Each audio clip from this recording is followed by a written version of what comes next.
Good morning, students. Today, the chapter 1 is complete. See, solved problems यहाँ पर आपके कुछ क्वेश्चन आंसर्स हैं, तो इन क्वेश्चंस को आपको प्रिपेयर करना है. Chapter 1 is a very simple. Already we know about it. Memories, computer input output devices के बारे में आपको पता है. तो ये सारी चीज़ें इसमें आई हैं. Memory, volatile, non volatile, RAM, ROM, D ROM, S ROM. Okay. Software के बारे में मैंने आपको बताया इसमें. हाउ CPU वर्क्स, CPU की यूनिट्स, किस टाइप से हमारा CPU जो है हमारे लिए हेल्पफुल है. Okay. Memory, storage unit, hard disk, EPROM, blu ray, flash memory. These are the topics we already learn. So यहाँ पर अब आपके देखते हैं जो एक्सरसाइज दी हुई है, that is a solve problems. यहाँ पर सॉल्व क्वेश्चंस दिए हुए हैं कुछ. तो सबसे पहला है the basic unit of the computer, name the sub units that makes up the CPU and give the functions of each of the units. The basic unit of a computer are input unit and CPU, output unit and memory. ये आपको पता है, बहुत simple है. CPU क्या करता है? CPU two parts में डिवाइड है, control unit and ALU is an arithmetic and logical unit. तो इन सारी चीज़ों को आपको प्रिपेयर करना है, भूलना कुछ नहीं है. It is very important, basic होता है, नॉर्मली क्वेश्चंस पूछे जाते हैं इसमें से. फंक्शन ऑफ मेमोरी, मेमोरी का फंक्शन क्या है, तो इसके लिए आपको प्रिपेयर होना है.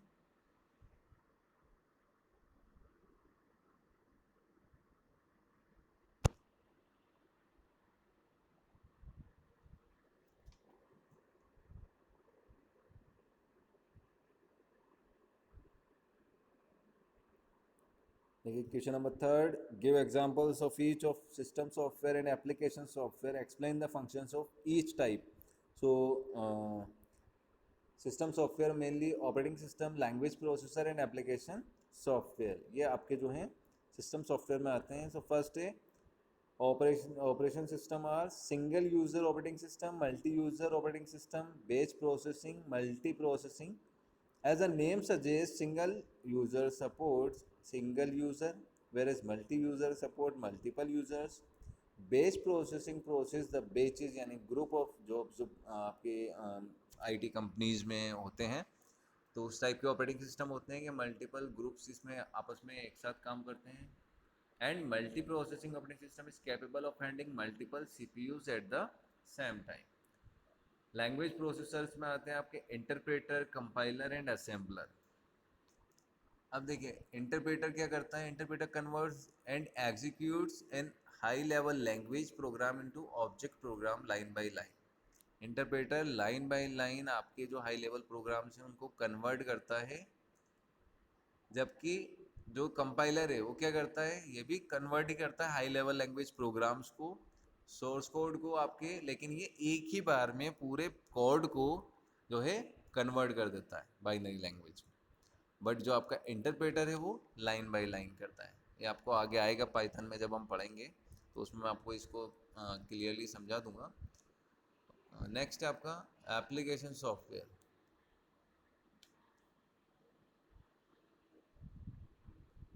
तो एप्लीकेशन सॉफ्टवेयर में टू टाइप्स के सॉफ्टवेयर आते हैं. एक होता है आपका कस्टमाइज्ड और एक होता है आपका जनरल सॉफ्टवेयर. जनरल सॉफ्टवेयर में मैं बात करूं तो आपकी जो MS ऑफिस है ना, MS पेंट है, आपका जो है पावर पॉइंट है, वर्ड है, एक्सेल है. उसके अलावा जो गेमिंग सॉफ्टवेयर होते हैं या और भी हमारे नोट पैड वगैरह जो नॉर्मली हम डाउनलोड करके यूज़ करते हैं, वो होता है आपकी जनरल सॉफ्टवेयर. एक होता है आपके कस्टमाइज्ड सॉफ्टवेयर, जो एक स्पेसिफिक पर्पस के लिए आप एक प्रोग्रामर से, एक कंप्यूटर सॉफ्टवेयर कंपनी से आप डिज़ाइन करवाते हैं अपने अकॉर्डिंग, जो आपकी नीड होती है. जैसे अभी मान लीजिए जूम वगैरह है ना, ये जो आपकी गूगल मीट चल रही है, ये जनरल सॉफ्टवेयर में आ गए, पर एक स्पेसिफिक पर्पस है. अगर आप इसमें कुछ ऐड करना चाहते हैं, सो यू शुड ऐड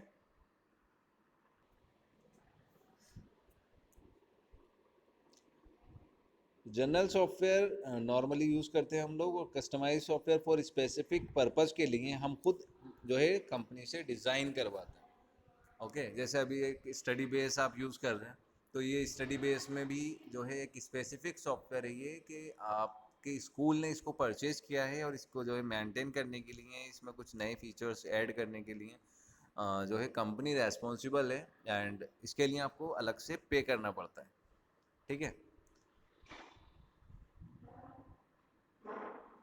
जैसे डेटाबेस सॉफ्टवेयर्स होते हैं, आपके मेडिकल के सॉफ्टवेयर्स होते हैं, है ना, हॉस्पिटल्स के कुछ सॉफ्टवेयर होते हैं, या किसी ग्रोसरी शॉप के हैं। तो ये जो सॉफ्टवेयर हम स्पेसिफिक पर्पस के लिए क्रिएट करते हैं, यूज़ करते हैं, हमारे अकॉर्डिंग डिज़ाइन करते हैं, वो उन्हें हम स्पेसिफिक सॉफ्टवेयर या कस्टमाइज सॉफ्टवेयर बोल सकते हैं। Primary memory as a destructive write memory but not destructive read memory, ये आपको याद करने हैं, इस टाइप के क्वेश्चंस आते हैं एग्जाम में। Difference between RAM and ROM बहुत सिंपल है। कैश मेमोरी क्या होती है?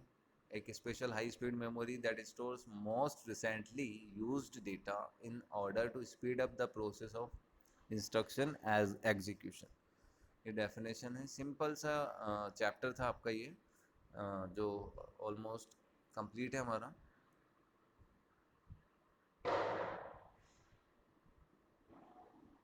इंटरप्रेटर कंपाइलर में डिफरेंस, सिस्टम सॉफ्टवेयर में और एप्लीकेशन सॉफ्टवेयर में डिफरेंस, तो ये सारी चीज़ें आपको अच्छे से देख लेनी है।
So name the software required to make a computer functional.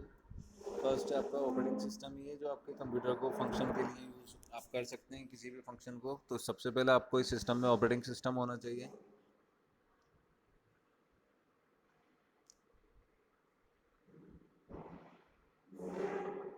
How does the computer understand a program written in high level language? High level language के जो प्रोग्राम्स हैं उनको कंप्यूटर किस टाइप से समझता है? वो इंटरप्रेटर और जो कंपाइलर होता है वो उसको कन्वर्ट करके उसको बाइनरी लैंग्वेज में कन्वर्ट कर देता है, तो computer easily understand it.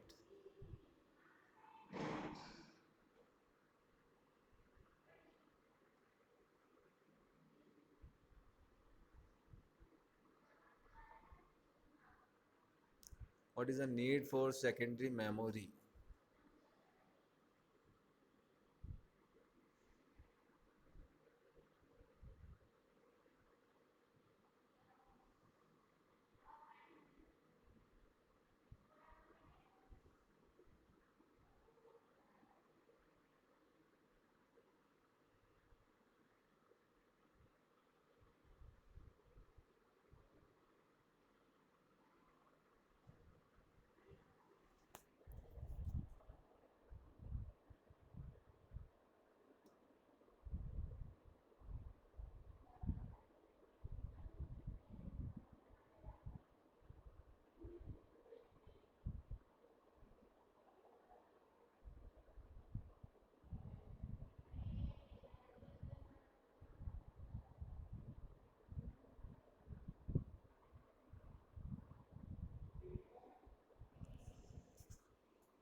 to identify the category of the following software: compiler, assembler, Ubuntu, text editor. Ubuntu भी जो है एक सिस्टम सॉफ्टवेयर होता है आपका, यानी कि ऑपरेटिंग सिस्टम है Ubuntu। बिट बाइनरी डिजिट होती है, byte group of 8 bits, ALU arithmetic logical units that carries out arithmetic and logical operations. ये सारी चीज़ें आपको अच्छे से देख लेनी है, बहुत सिंपल चैप्टर था। इसमें जो भी प्रॉब्लम है या जो भी कोई डाउट हो, कैन आस्क मी पर्सनली, आपको पता है